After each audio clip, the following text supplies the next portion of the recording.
Rome, 67 AD. The Appian Way. A procession moves through the city. Imperial guards march ahead. Citizens line the streets. They bow. They prostrate themselves. Because riding in an ornate litter, draped in silk and jewels, wearing the regalia of a Roman empress, a crown, a stola decorated with gold thread, a veil of imperial purple, is not an empress. It is a 16-year-old boy. His name is Sporus. 2 years ago, he was a slave, perhaps the property of a wealthy Roman household, perhaps a freedman's son. We don't know for certain. What we do know, documented by 3 separate Roman historians who lived during or immediately after these events, is this. Emperor Nero saw this boy. Nero noticed that the boy's face resembled his dead wife, Poppaea Sabina, who had died 2 years earlier under mysterious circumstances, and Nero decided, I will turn this boy into her. Not metaphorically, not symbolically, literally. Nero ordered the boy castrated. He forced him to undergo the operation that would, in Nero's mind, transform him from male to female. Then Nero married him, in a full state ceremony, with a dowry, a bridal veil, witnesses, the complete formal rituals of a Roman imperial wedding. Nero called him by his dead wife's name, Poppaea Sabina. He called him Empress. He dressed him in women's clothing, decked him in jewels worth fortunes, assigned female attendants to him, and paraded him through Rome and Greece as his wife. And Rome watched. Some Romans were horrified. Some thought it was a joke. Some saw it as proof of Nero's insanity. But no one stopped it. Because in Rome, in 67 AD, the emperor could do anything to anyone. And if that someone was a slave or freedman, someone without citizenship, without rights, without family powerful enough to object, then that person's body belonged to whoever owned them. Sporus's body no longer belonged to himself. It belonged to Nero. This is not legend. This is not myth. This is not later propaganda invented by Nero's enemies. This is documented history. 3 ancient historians, Suetonius, Tacitus, and Cassius, all writing within 50 to 150 years of these events, all with access to official records, eyewitness accounts, and court documents recorded what happened to Sporus. Suetonius wrote, around 120 AD, he castrated the boy Sporus and actually tried to make a woman of him, and he married him with all the usual ceremonies, including a dowry and a bridal veil, took him to his house, attended by a great throng, and treated him as his wife. Cassius wrote, around 220 AD, Sporus bore an uncanny resemblance to Poppaea. Nero called him by her name and used him in every way like a wife. These are not allegations, these are historical records. Sporus lived this nightmare for approximately 2 years under Nero's control. Then Nero died by suicide in June 68 AD, fleeing from a coup that was hunting him. And you might think, thank God, the boy is free now, his nightmare is over. It wasn't. What happened to Sporus after Nero's death is, in some ways, even worse than what Nero did to him. Because over the next year, the year Roman historians call the Year of the 4 Emperors, when Rome descended into civil war, Sporus was passed from one powerful man to another. Each man who took control of him used him the same way Nero had. First, Nymphidius Sabinus, the Praetorian prefect who betrayed Nero. He took Sporus, dressed him as a woman, called him Poppaea, treated him as a wife. Then Nymphidius was killed by his own soldiers. Second, Emperor Otho, who ruled Rome for 3 months. Otho had once been married to the real Poppaea. Sabina Nero had stolen Poppaea from him years earlier. Now Otho took Poppaea's living ghost, Sporus. Then Otho committed suicide after losing a battle. Third, Emperor Vitellius, who defeated Otho and took power in 69 AD. Vitellius had a special plan for Sporus. He was going to use the boy, now about 19 or 20 years old, as entertainment in the gladiatorial arena, not as a gladiator. As a victim, Vitellius planned a reenactment of the rape of Proserpina, the mythological story where Pluto, god of the underworld, drags the innocent maiden Proserpina down to hell and forces her to become his bride. Sporus would play Proserpina, gladiators would play the rapists, and thousands of Roman citizens would watch. This was going to be public, in front of crowds, a spectacle. Sporus had one option left. In 69 AD, before Vitellius could stage his grotesque show, Sporus killed himself. He was probably under 20 years old. This is the story of Sporus, a boy whose body was mutilated by an emperor, a boy who was married, dressed as a woman, paraded through Rome, called by a dead woman's name, and treated as imperial property. A boy who, when his first abuser died, was immediately claimed by the next powerful man, and the next, and the next. A boy who, facing one final public humiliation, being raped in front of thousands, chose death instead. This is documented Roman history. This is what absolute power looked like in the Roman Empire. This is what happened when you were young, beautiful, and powerless in a society where some people owned other people's bodies. This is the story of Sporus. And this is the story of what Emperor Nero and the men who came after him did to boys. Who was Nero? 512, 1,600 words. Narrator. To understand what happened to Sporus, we need to understand who Nero was. Not the myth, not the legend of the mad emperor who fiddled while Rome burned. The actual historical Nero, born Lucius Domitius Ahenobarbus on December 15, 37 AD. Nero became emperor of Rome at 17 years old. Think about that, 17. Most 17-year-olds today are worried about college applications. Nero controlled an empire stretching from Britain to Egypt, from Spain to Syria, an empire of 50 to 60 million people. He had absolute power over the lives, property, and bodies of everyone within that empire. And he was 17. How did a 17-year-old become emperor? Through his mother, Agrippina the Younger, one of the most ruthlessly ambitious women in Roman history. Nero's childhood. His father, Gnaeus Domitius Ahenobarbus, was a Roman senator described by ancient sources as wholly abominable. He died when Nero was 3 years old. His mother, Agrippina, was the sister of Emperor Caligula.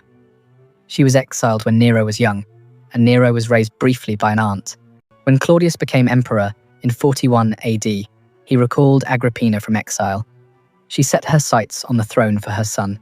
In 49 AD, Agrippina married her uncle Claudius, who was emperor at the time. Yes, her uncle. This was scandalous even by Roman standards. Claudius had to change Roman law to make marriage to a niece legal. Agrippina convinced Claudius to adopt Nero as his son. This made Nero heir to the throne, jumping ahead of Claudius's biological son, Britannicus. In 54 AD, Claudius died. Ancient historians, Tacitus, Suetonius, Cassius Dio, all report that Agrippina poisoned him, fed him poisoned mushrooms. Then, when he didn't die fast enough, had the court physician poison him again. Nero became emperor at age 17. For the first 5 years, Nero's reign was actually decent. He was guided by his tutor, the philosopher Seneca, and by the Praetorian prefect Burrus. They kept him in check. But power corrupts. And absolute power at 17 years old corrupts absolutely. By 59 AD, Nero had his mother murdered. The relationship between Nero and Agrippina had become toxic. She'd made him emperor, and she expected to rule through him. Nero resented her control. Suetonius records that some claim Nero had an incestuous relationship with his mother. Whether this is true or propaganda is debated by historians. What's certain is that, in 59 AD, Nero decided she had to die. He tried several times. First, he rigged the ceiling in her bedroom to collapse on her. She survived. Second, he arranged for her to travel in a boat designed to sink. The boat sank. Agrippina swam to shore. She survived. Third, he sent soldiers to her villa with orders to kill her directly. They succeeded. Agrippina was stabbed to death. According to Tacitus, her last words to the soldier about to kill her were, "Strike my womb," pointing to the place that had given birth to Nero. Nero was 22 years old when he had his mother murdered. After his mother's death, Nero's behavior became increasingly erratic. He became obsessed with performing. He wanted to be a singer, a poet, an actor, a chariot racer. This was shocking to Romans. Emperors didn't perform in public. That was for slaves, freedmen, low-class entertainers. Emperors were supposed to be dignified, military, authoritative. Nero didn't care. He held massive games where he performed on stage. He forced senators to attend. He forced them to applaud. Some sources say guards watched to make sure senators clapped enthusiastically enough. In 62 AD, Nero divorced his wife, Claudia Octavia, Claudius's daughter, his stepsister, and married Poppaea Sabina, a woman of great beauty whom Nero had stolen from her husband, Otho. Octavia was exiled, then murdered on Nero's orders. She was 22 years old.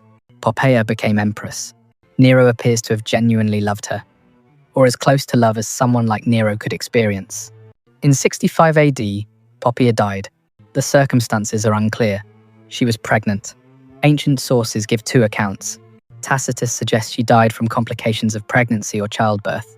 Suetonius claims Nero kicked her to death in a fit of rage when she complained that he came home late from chariot races.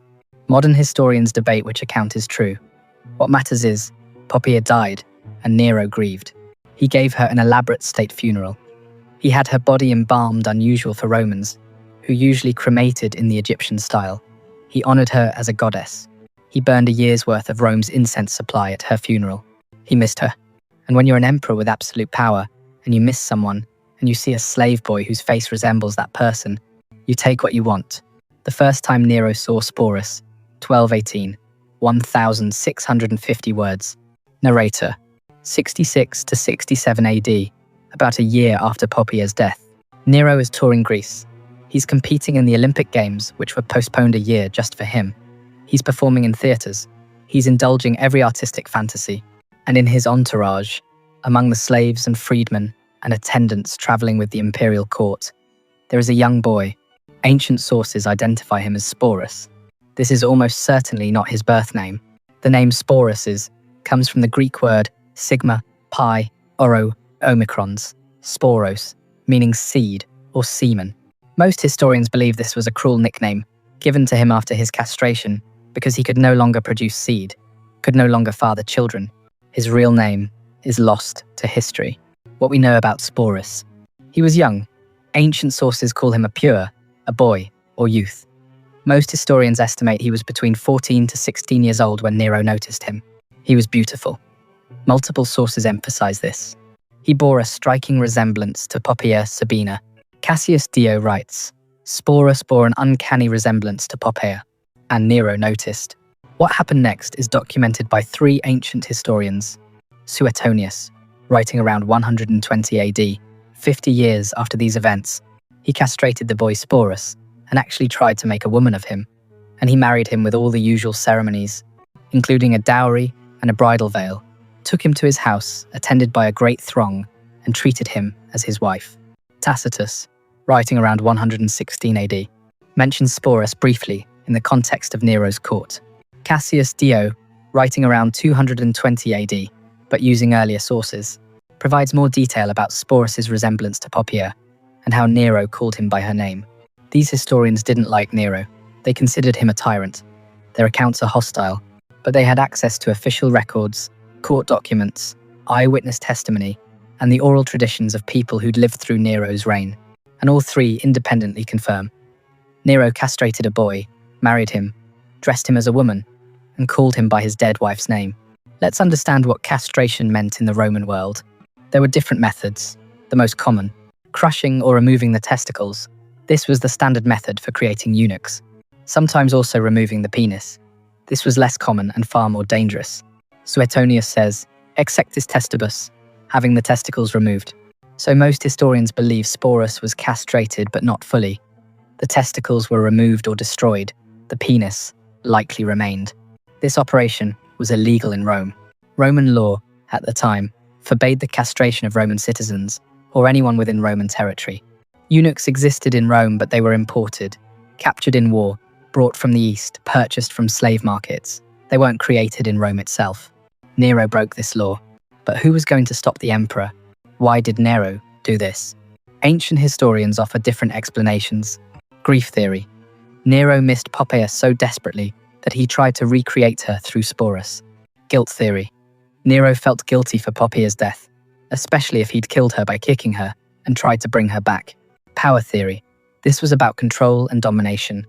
Nero wanted everyone to see that he could reshape reality itself. He could turn a boy into a woman. He could call him empress, and Rome would accept it. Sexual theory.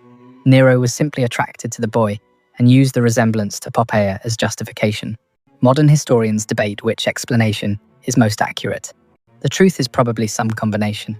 What's certain is, Nero saw a boy who resembled his dead wife, and he decided to make that boy into her. The operation. We don't know who performed it. Presumably a doctor or surgeon attached to the imperial court. We don't know if Sporus consented. Some historians argue he must have consented. No one would voluntarily undergo this. But Sporus was a slave or freedman. In Roman law, slaves had no legal right to refuse their master's orders. If Nero ordered the operation, and Sporus refused, Nero could have him killed. That's not consent. That's coercion under threat of death. One historian, Edward Champlin, wrote, "Did Sporus grow to love the man who had castrated him, who forced him to dress and act like a woman? No one thought to record his feelings. No one asked the victim what he thought." The wedding. After the operation, after Sporus healed, Nero held a formal wedding ceremony. Suetonius describes it. He married him with all the usual ceremonies, including a dowry and a bridal veil, took him to his house, attended by a great throng, and treated him as his wife. A dowry, a financial settlement, as if Sporus were a woman being married off by her family.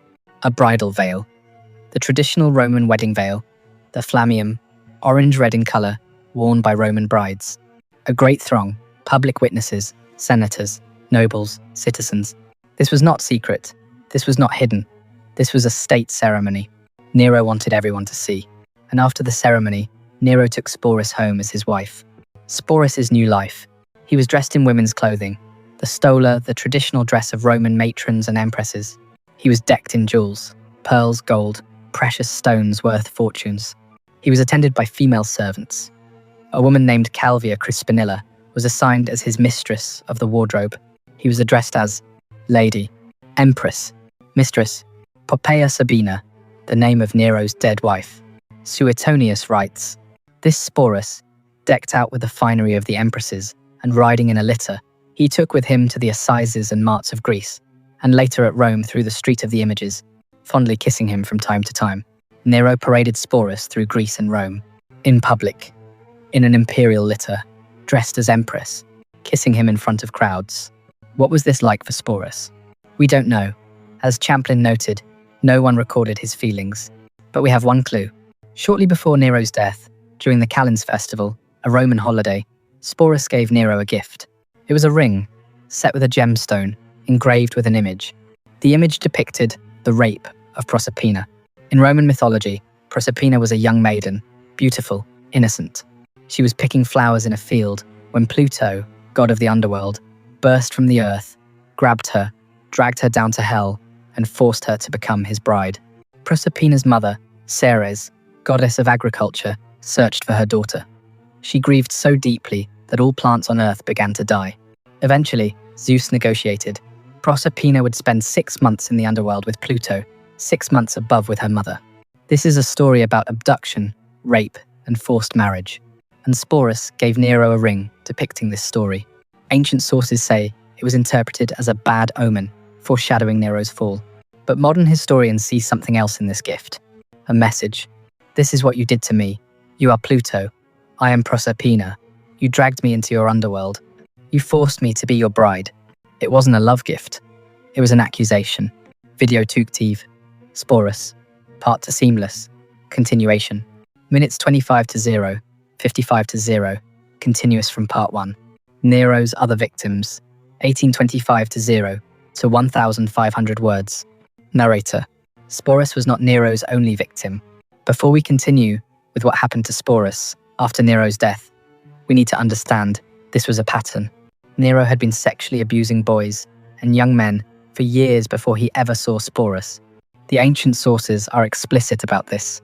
Suetonius, writing 50 years after Nero's death, compiled a list of Nero's sexual crimes. He had access to court records, senatorial archives, and testimonies from people who'd lived through Nero's reign. Here's what Suetonius documented. First, freeborn boys. Suetonius writes, besides abusing freeborn boys and seducing married women, in Roman society, there was a distinction. Sexual relations with slaves were considered normal. Slaves had no legal right to refuse. Their bodies belonged to their masters. But freeborn boys, boys who were Roman citizens, this was different. Roman law theoretically protected freeborn citizens from sexual abuse. In practice, if the emperor wanted you, law meant nothing. Nero abused freeborn boys. Suetonius doesn't give names or details in most cases, but the accusation is clear. Nero sexually assaulted boys who should have been legally protected. Second, Rubria, the Vestal Virgin. Suetonius states, he debauched the Vestal Virgin Rubria. Vestal virgins were priestesses of Vesta, goddess of the hearth. They were chosen as young girls and served for 30 years. They were required to remain virgins for the entire period. Their virginity was considered sacred. If a Vestal virgin broke her vow, or if someone violated her, the punishment was severe. The Vestal would be buried alive. Her seducer would be beaten to death. But Nero raped Rubria. Debauched is a translation of the Latin word stuprare, which means to violate sexually, to rape. What happened to Rubria after? We don't know. The sources don't say. What happened to Nero for raping a sacred priestess? Nothing, because he was emperor. Third, Britannicus. Britannicus was Nero's stepbrother, the biological son of Emperor Claudius and his wife Messalina. When Claudius married Agrippina, Nero's mother, and adopted Nero, Britannicus was pushed aside. He should have been emperor. Instead, Nero took the throne. In 55 AD, when Nero was 18 and Britannicus was 14, Britannicus died. Official story. He had a seizure during a banquet and died. Ancient historians say Nero poisoned him. But before Britannicus died, Tacitus records that Nero subjected him to sexual abuse. Tacitus writes, Nero had subjected his stepbrother, Britannicus, to some form of sexual abuse before the latter died. Why would Nero sexually assault his stepbrother? Historian David Woods, in his 2009 paper, Nero and Sporus, argues this was about power and dominance. Nero saw Britannicus as a potential rival for the throne. By sexually dominating him, Nero was asserting his power. In Roman culture, being the penetrated partner in a sexual act was seen as humiliating, as being made inferior. Nero raped Britannicus to humiliate him, to show who was in control. Then he had him poisoned. Britannicus was 14 years old. Fourth, Pythagoras. In 64 AD, Nero married another freedman named Pythagoras, but this time, Nero played the role of the bride. Tacitus describes it. During the Saturnalia festival, after days of banquets, he stooped to marry himself to one of that filthy herd, by name Pythagoras, with all the forms of regular wedlock. The bridal veil was put over the emperor. People saw the witnesses of the ceremony, the wedding dower, the couch, and the nuptial torches. Nero wore the bridal veil. Pythagoras was the husband. Suetonius adds more detail. On his wedding night, Nero imitated the cries and lamentations of a maiden being deflowered. This ceremony was public. Senators attended. Witnesses watched. Why did Nero do this? Some historians suggest Nero was exploring different sexual roles. Others argue it was another way of shocking and dominating Roman society, forcing them to witness and accept things they found abhorrent. The key point: Nero married Pythagoras in 64 AD. 3 years later, he married Sporus. With Pythagoras, Nero was the wife. With Sporus, Nero was the husband. Nero was switching roles, playing with power dynamics, treating human beings like props in his performances. Fifth, the animal cage. This is perhaps the most disturbing account. Suetonius writes, he devised a kind of game in which, covered with the skin of some wild animal, he was let loose from a cage and attacked the private parts of men and women who were bound to stakes. Let me be clear what this describes. Nero would have men and women, likely slaves, prisoners, or condemned criminals, tied to stakes. Then Nero, wearing an animal skin, would be released from a cage, and he would attack their private parts. This was sexual assault framed as entertainment, as a game. The victims were bound. They couldn't escape. They couldn't fight back. And when Nero was finished, Suetonius says, he was dispatched by his freedman Doryphorus.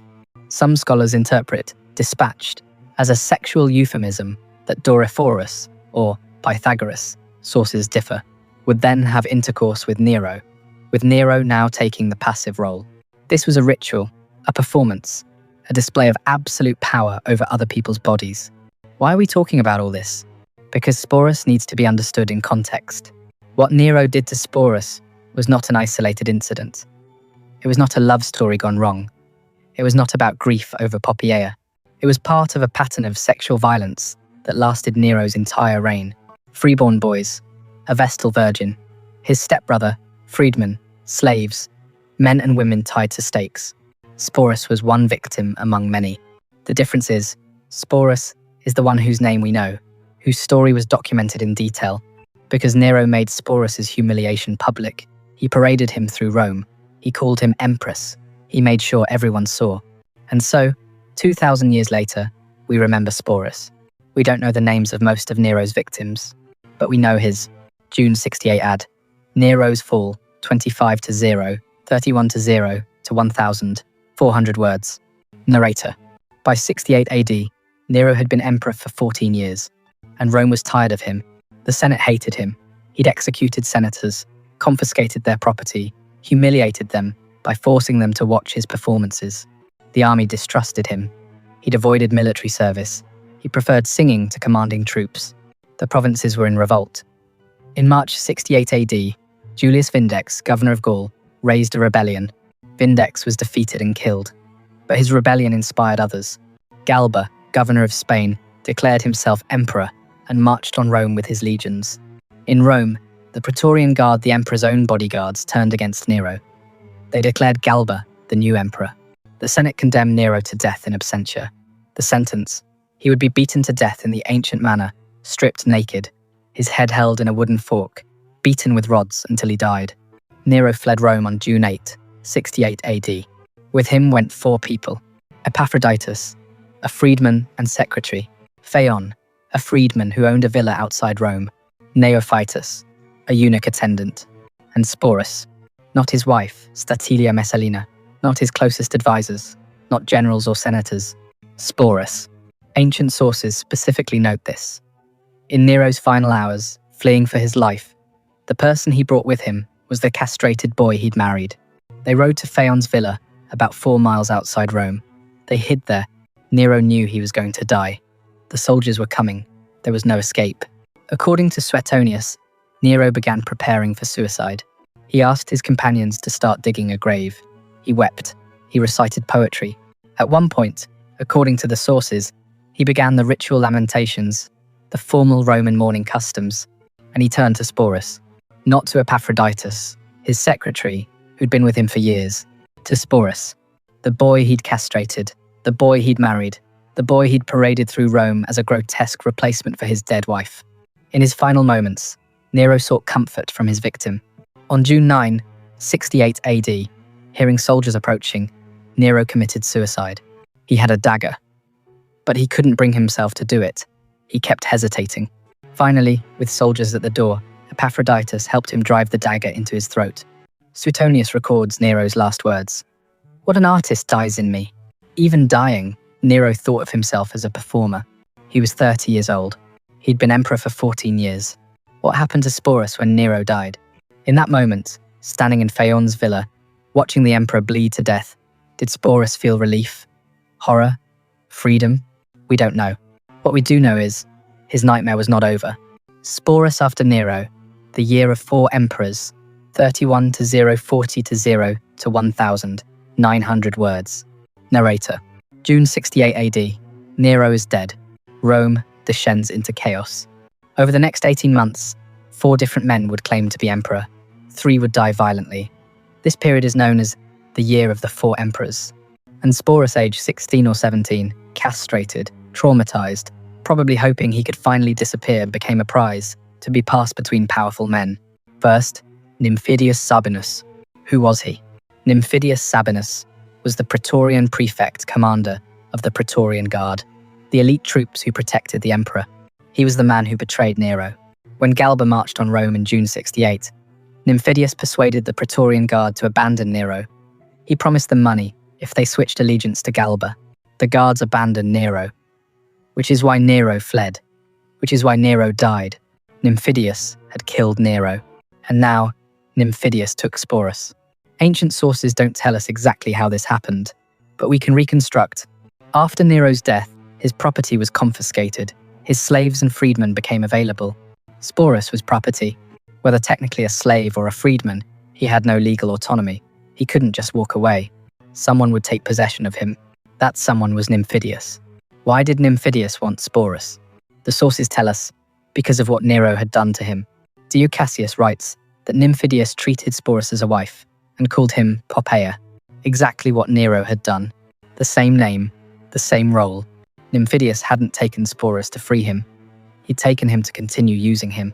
But Nymphidius had bigger ambitions than just possessing Nero's boy wife. He wanted to be emperor himself. After Galba was declared emperor, Nymphidius expected rewards for his betrayal of Nero. He didn't get what he wanted. Galba was old, 73 years old, rigid, and didn't trust Nymphidius. So Nymphidius decided to take the throne by force. In July 68 AD, just weeks after Nero's death, Nymphidius tried to convince the Praetorian Guard to declare him emperor. The guards had followed his orders when he told them to betray Nero. This time, they refused, and they killed him. His own soldiers turned on him and stabbed him to death. Nymphidius Sabinus had possessed Sporus for about 1 month.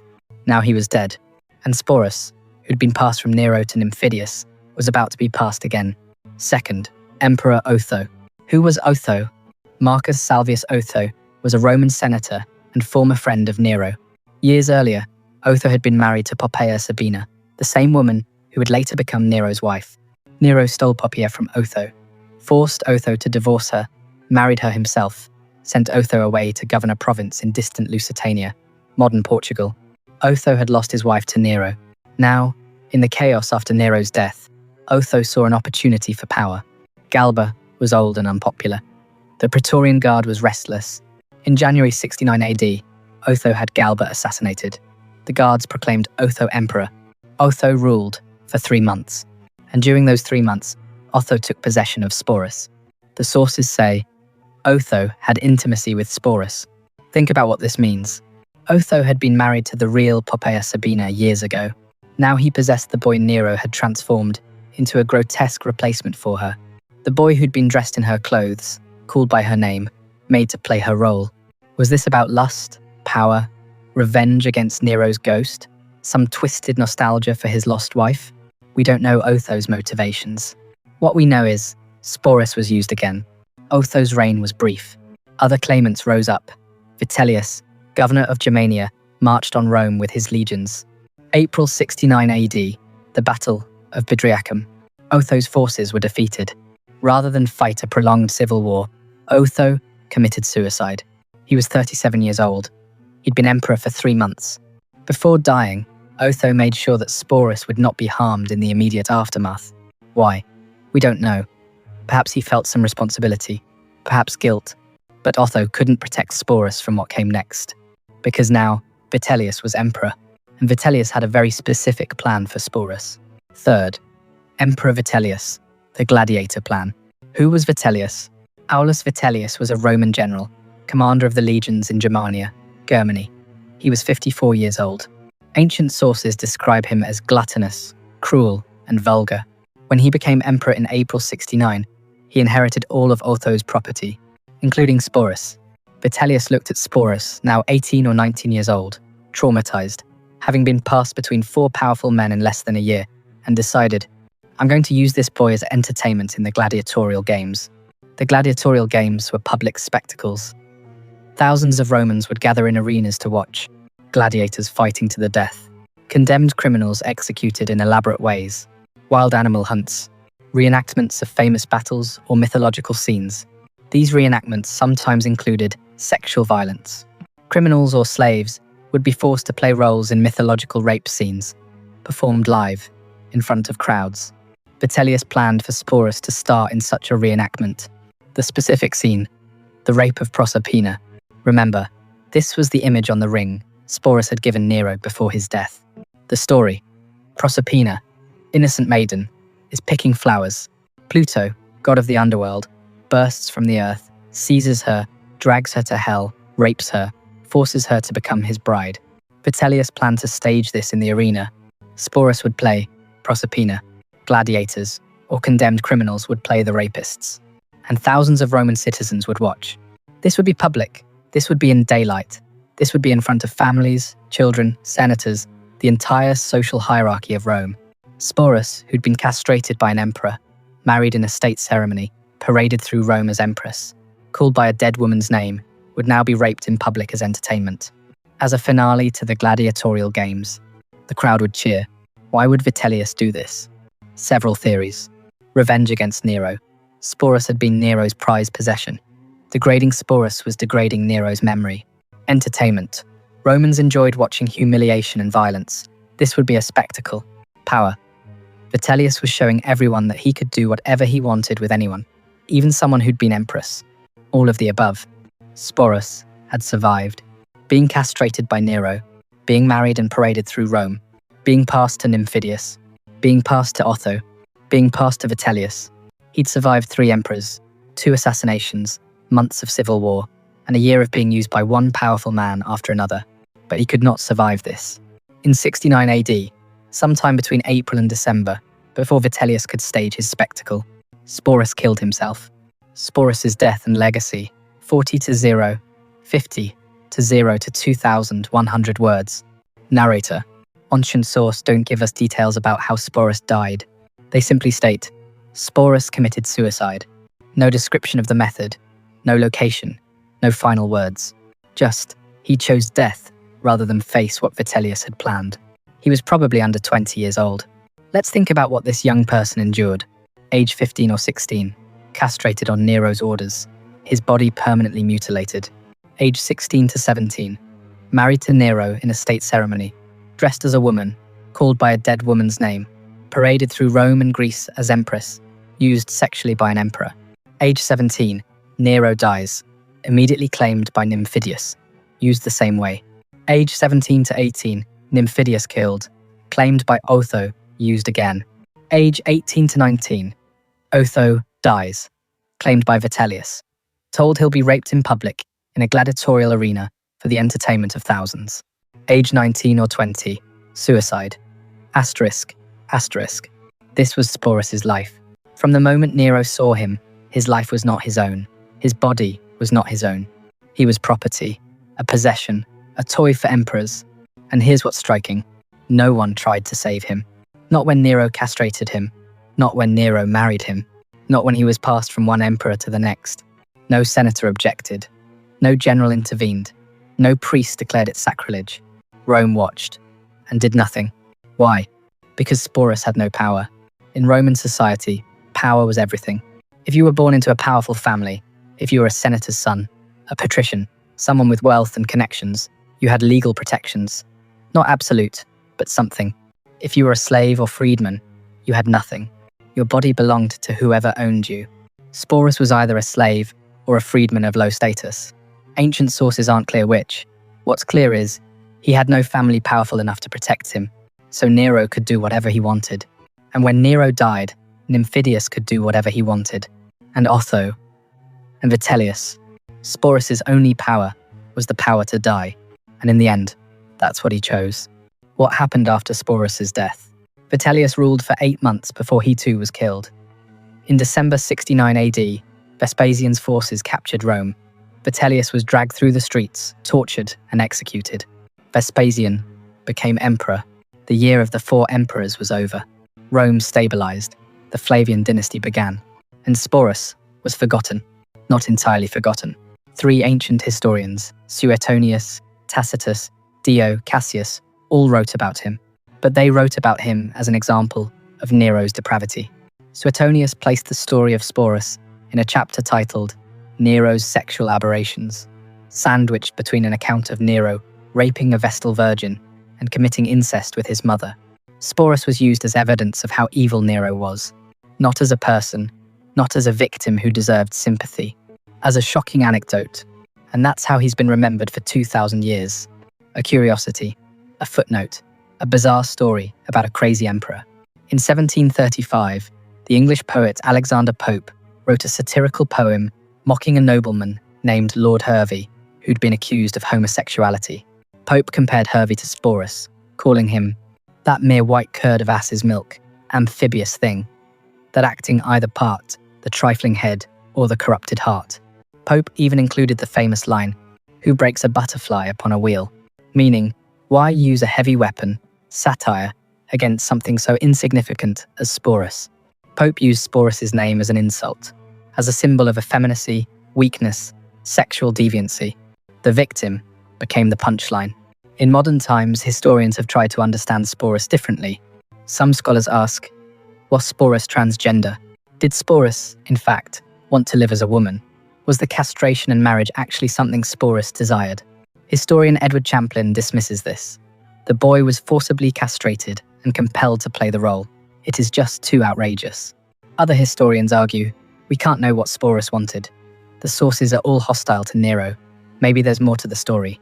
Still others point out, the gift of the ring depicting the rape of Proserpina suggests Sporus saw himself as a victim, not a willing participant. The truth is, we don't know. We don't have Sporus's voice. We never will. All we have are accounts written by Roman historians who saw him as a prop in Nero's story, not as a person with his own interiority. What can we learn from Sporus's story? First, about power. Absolute power means the ability to do anything to anyone's body. Nero could castrate a boy because he wanted to. Vitellius could plan to have him raped in public because he wanted to. No law stopped them. No morality restrained them. This is what tyranny looks like. Second, about Roman sexuality. Romans didn't have concepts of heterosexual or homosexual the way we do. What they cared about was dominance and submission. If you were the penetrating partner, the dominant one, that was acceptable, even praiseworthy, as long as you didn't do it with another Roman citizen of equal status. If you were the penetrated partner, the submissive one, that was shameful. It marked you as inferior. Men could have sex with male slaves, freedmen, foreign captives, boys, as long as they were the dominant partner. Nero having sex with Sporus was not shocking to Romans because Sporus was male. It was shocking because Nero castrated him, which was illegal. Nero married him, turning a power relationship into something resembling equality. Nero paraded him publicly as empress, making private vice into public spectacle.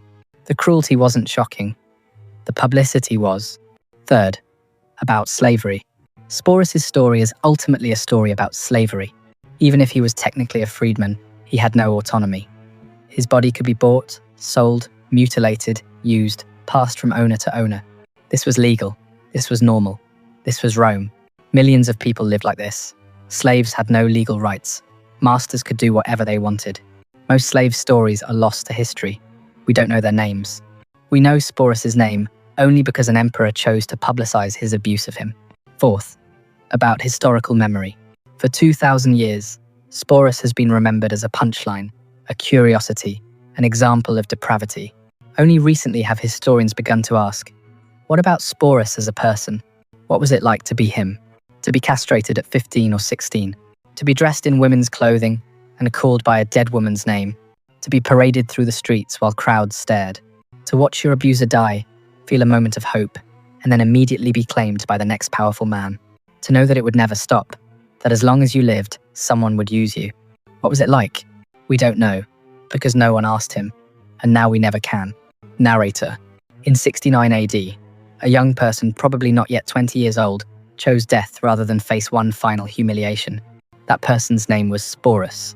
We don't know his birth name. We don't know where he was born. We don't know who his parents were. All we know is what was done to him.